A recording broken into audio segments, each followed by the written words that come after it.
Voilà. Je conduis la Cadillac et donc je suis la doublure de Marianne Chazelle. Donc là, ça n'a pas l'air dans ce petit accident, mais en fait, on a eu une journée de travail avant le tournage réel, quoi, le lendemain. Donc, parce qu'il fallait caler toutes les voitures, les camions. Vous ne la reconnaissez pas, pourtant Bénédicte Follet a tourné dans plus de 100 films, aux côtés des plus grands. Cascadeuse, un travail de l'ombre, beaucoup de préparation pour seulement quelques secondes à l'écran. Ce métier se raréfie, faute à la technologie numérique et à des budgets de plus en plus serrés.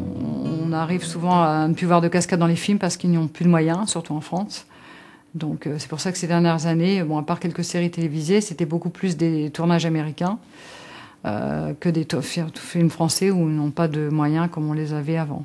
Ils injectent aux gens le fait qu'il y a eu un accident et les gens imaginent, quoi, en fait.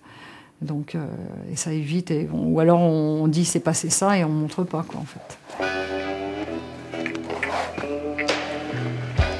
De toute évidence, Bénédicte ne pouvait pas être cascadeuse toute sa vie. Dans la campagne compiègnoise, elle est donc revenue à ses premières amours. Le cascadeur, il vieillit, comme tout le monde. Et ce qui fait qu'à un moment, on n'a plus forcément autant de contrats. Et donc, il faut prévoir autre chose, quoi. Mais quand on a une vie très chargée en cascade, on a envie d'avoir une vie très chargée à l'élevage. Et donc moi, avec mes poulinières, mes étalons, les débourrages, les sorties en concours, j'ai une vie plutôt bien remplie. Bénédicte Follet s'est désormais fait un nom dans le monde de l'élevage, à tel point que ses clients réservent les poulains avant même leur naissance.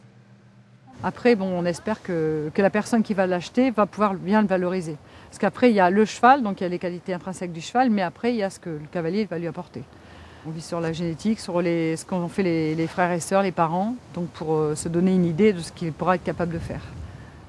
Mais en même temps, quand ils naissent, on voit assez vite s'ils ont des dispositions ou pas. Comme lui, par exemple, il a beaucoup de dispositions pour le dressage par rapport à ses allures.